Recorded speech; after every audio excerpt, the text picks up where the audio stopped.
возникла химия между лидерами, да, договорятся они или нет. Или встречаемся с партнерами из Индии, мы чувствуем, что все-таки мы разные, да? Как лучше с немцами, как лучше с американцами, учитывая их культурные карты и их культурную матрицу. Мы наблюдаем, начиная от фильмов Netflix, заканчивая известным работой «Звездные войны», которые были по классике написаны по пути герою и теории. Добрый день. Хотела бы поговорить с вами о культурных особенностях. Ведь сейчас мы движемся в векторе глобализации. Какие-то государства более интенсивно, какие-то менее интенсивно, но тем не менее мы все переходим все-таки к глобальной коммуникации. Если раньше даже, я думаю, люди моего возраста помнят, насколько дорогой был звонок за границу, сейчас, в принципе, с любым человеком в Индии, Нигерии или США мы можем связаться в 2 клика в Facebook или LinkedIn. Но, тем не менее, это рождает и проблемы. Это рождает проблемы и в политической коммуникации, и проблемы в бизнес-коммуникации, которые связаны в первую очередь с культурными кодами. Мы с вами в рамках проекта «Идеалист» говорили о архетипах, да, и о тех вещах, которые одинаковы в структуре мышления для всех народов. Допустим, если мы говорим слово «мать» будет одинаково ощущаться и осмысляться людьми из Нигерии, и с Украины, и из Казахстана, и в Америке. Да. То же самое, когда мы говорим слово «воин», да, или там супруга, да, одинаково будет восприниматься эти категории, ощущения, которые связаны с этими категориями. Об этом говорил Юнг в своих работах. Сейчас также архетипы используются в рекламе, используются в фильмографии, используются в целом в любых коммуникационных приемах, которые мы наблюдаем, начиная от фильмов Netflix, заканчивая известным работой «Звездные войны», которые были по классике написаны по пути герою и теории архетипов. Если вам интересно, посмотрите, пожалуйста, наше видео на эту тему. А сегодня я хотела бы поговорить о идеях Мейер по поводу культурных карт и того, как помогает это знание строить политическую коммуникацию. Для меня это крайне интересно. Я переосмысливала вот эти бизнес-традиции, именно перекладывая их на политическую коммуникацию. И, конечно, бизнес-коммуникацию. Кто такая Мейер? Мейер женщина, которая была вынуждена переехать в другое государство, и она чувствовала сложности в коммуникации внутри этого государства, даже бытовой коммуникации на уровне мамы, на уровне школьного собрания детей. Я думаю, что такое же чувство мы переживаем, когда едем, допустим, общаться в Европарламент, или едем на Экспо в Дубай, или встречаемся с партнерами из Индии. Мы чувствуем, что все-таки мы разные, да? И то же чувство мы ощущаем, когда говорим, допустим, если ты украинец, с человеком из Молдовы, что в целом мы более-менее похожи, да, то есть мы говорим на общем языке. С этим связана и некая ностальгия людей, которые живут за границей, в том числе сотрудников даже дипломатических ведомств, которые постоянно хотят все-таки найти вот эту родную душу, да, людей, которые воспитаны в другой культурной матрицы. И вот Мейер объясняет некоторые критерии, которые характерны для коммуникаций в аспекте размышлений масштабирования компаний. То есть, допустим, когда компания из Германии выходит на работу с подрядчиками в Индии, у них сразу возникает много сложностей, потому что ощущение времени, как один из критериев, в Индии и в Германии категориально разные. Если вы работали с немцами, я работала по политической коммуникации с немцами, если звонок должен быть в 15:00, то присоединиться в 15:01 считается достаточно неэтичным. Если у тебя есть термин, да, определенное время встречи, то оно будет запланировано за полгода. В то же время, если, допустим, мы говорим с арабами, давеча у нас была программа обмена опытом между нашими партийцами, там партия «Национальная платформа», и арабами из правительства Абу-Даби. И у них есть ну, ощущение времени нелинейного. То есть если ты концептуально договорился сотрудничать, то ты концептуально договорился. Но это не значит, что ты связываешься там, через день или через неделю в 15:00, да, на Zoom-звонок. То есть есть ну, как бы нелинейное ощущение времени. И подумайте сейчас сами, в каких государствах вот есть линейное ощущение времени, да, то есть порядок, даты, заранее планирование. И подумайте, как в политической и бизнес-коммуникации это предполагает ведение собственной этой коммуникации. То есть если вы предложите депутату Европарламента из Германии встретиться послезавтра, конечно, он не согласится, потому что депутату из Германии необходимо прислать письмо о встрече через 2 месяца на определенное время. Тогда, ну, как бы ваше понимание уложится в одну культурную карту с его пониманием. То же самое Мейер обозначает в категории, допустим, критики. Если для человека ну, из славянской культуры, постсоветской культуры обычно ну, критика происходит очень прямо, то есть, допустим, этот документ плохой, этот текст плохой, ну или в более жестких вариантах, то, допустим, такая коммуникация в Дании будет просто не воспринята.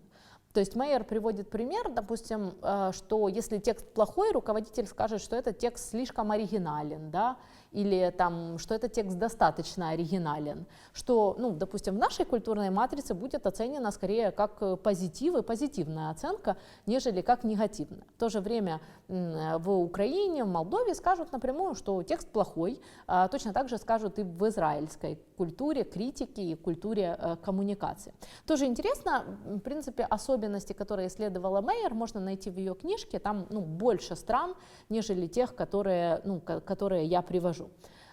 Третий критерий, он связан с иерархией принятия решений. Тоже очень важно, когда вы готовите определенную дипломатическую встречу или вы готовите бизнес-встречу.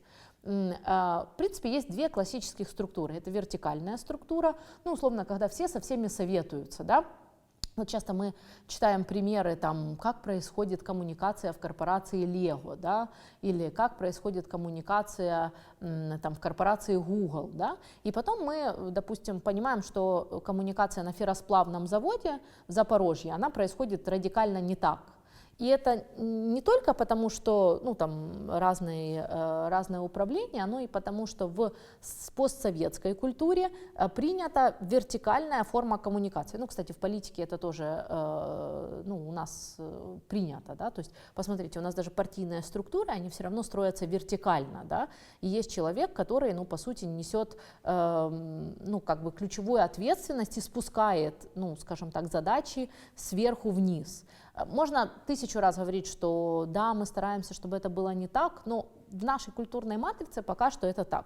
В то же время, если вы работаете в Дании, то посоветоваться со всеми, даже там не только с главами департаментов, но и с офис-менеджером, со всеми членами команды и собрать их предложения, это ну, вполне нормальный процесс. И люди в Дании не будут работать, если вы им будете ну, слать указания, что сделать завтра, что сделать послезавтра. С ними нужно советоваться.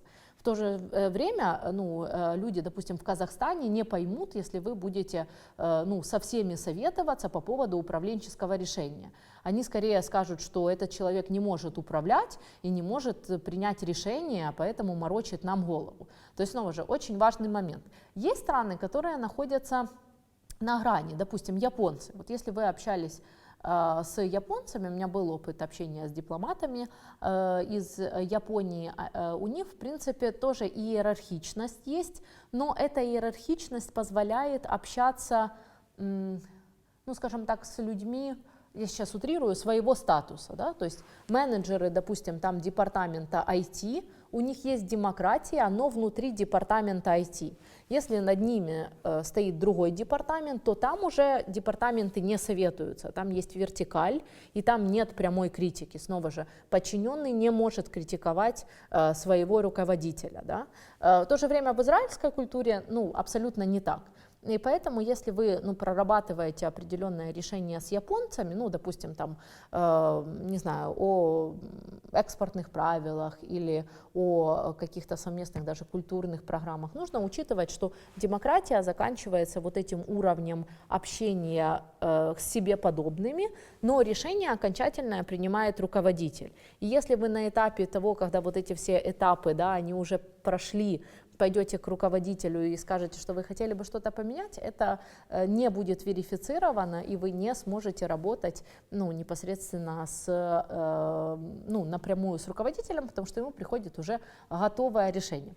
Как по мне, это крайне интересно, и крайне интересно учитывать эти факторы и с линейным временем, да, иначе возникают, очевидно, моменты, почему я должен назначать встречу через полгода, как вот пишут люди из Нигерии, я не знаю, что будет в моем правительстве через полгода, и в целом не будет ли войны через полгода, как я могу планировать звонок на среду 15 января на 15:00, да? И в то же время абсолютно спокойно немцы планируют на это время встречи. Есть государства, которые находятся где-то посредине, да, этих процессов, и в том числе очень важно анализировать еще процесс принятия решений со стороны немобильности этих решений. Да? То есть если, допустим, концептуально в немецкой культуре приняли стратегию и приняли этапы, пошли исключительно по этим этапам, то американцы могут принять стратегию в общем, то есть у нас это называется концептуально «да», но потом тактики менять и, возможно, даже пересматривать стратегии, если есть такая необходимость. То есть более мобильная структура. В то же время, если старый свет, да, допустим, там немцы, особенно, это такой классический пример, примут определенную стратегию, то она не предполагается тем, что будет пересматриваться. Соответственно, больше времени уделяется разработке, и потом от этого плана не отступают. В то же время с американцами, когда вы работаете, да, вы можете в меньшей мере уделить время, скажем так, прописыванию проекта, проектному менеджменту, но больше непосредственно менять в том числе эту структуру. Еще очень важный момент. Нам часто кажется, в постсоветской культуре, да, что лучше вести дела с человеком, с которым у тебя есть отношения, я имею в виду человеческие отношения, да, то есть нужно знать партнера, допустим, Марию как человека, да, и если есть эти человеческие отношения, то тогда, соответственно, с большей вероятностью бизнес будет успешен, или политические переговоры, особенно политические переговоры, будут успешными. Так часто и говорят, что возникла химия между лидерами, да, договорятся они или нет. В то же время в Америке, я, в принципе, долгое время и работала, проводила время в Америке, все очень будут приветливыми, но потом, когда речь доходит до работы, это будет исключительно восприятие тебя как функции, да, то есть ты выполняешь свою функцию, да, или ты не выполняешь свою функцию. И, в принципе, если ты с человеком долго играешь в гольф и считаешь себя товарищем этого человека, все равно договор этот человек будет смотреть так, как будто он вчера тебя встретил или ты первый раз пришел на переговоры. Это очень важно, да, то есть, скажем так, наша коммуникация, она больше похожа на то, что человек изначально, он, скажем так, закрытый, он не пускает свое личное, но если человек уже пускает свое личное, то это является, скажем так, основой для дальнейших отношений, политических отношений, бизнес-отношений. Точно так же в Нигерии и в странах, которые проходят становление как государство, да. В то же время в государствах с развитой экономикой больше, есть вот эта внешняя приветливость, да, и, внешнее хорошее отношение ко всем, но, тем не менее, восприятие человека не как хорошего человека или плохого человека, а как функцию, то есть человек выполняет эту функцию или не выполняет. И из-за этого снова же очень много моментов, во всяком случае в коммуникации, которую я видела, мы делегацией ездили в Мировой банк и так далее, у наших людей часто возникает ощущение, что они были такими приветливыми, мы им понравились, а потом контракты не случаются, потому что мы немного не понимаем их деловую культуру. Да? И поэтому такие работы, как культурная карта, их точно нужно изучать для того, чтобы ввести более эффективную как политическую коммуникацию, так и бизнес-коммуникацию в этом глобализированном мире. Я очень надеюсь, что, конечно, мы в ролике не можем рассмотреть все примеры, да, но я очень надеюсь, что люди, которые работают в политике, которые ведут международные контакты, представляют партии, представляют государственные структуры, будут учитывать эти культурные особенности и доводить контакты все-таки до конца. Потому что, к сожалению, часто наши контакты сводятся к фотографированию и улыбкам друг другу, но абсолютно не являются плодотворными. Вот все эти знания помогают, собственно, нам осознать, как лучше вести коммуникацию с индусами, как лучше с арабами, как лучше с немцами, как лучше с американцами, учитывая их культурные карты и их культурную матрицу. И это, современный человек, как по мне, должен знать каждый, да, и учитывать в современной коммуникации. Спасибо.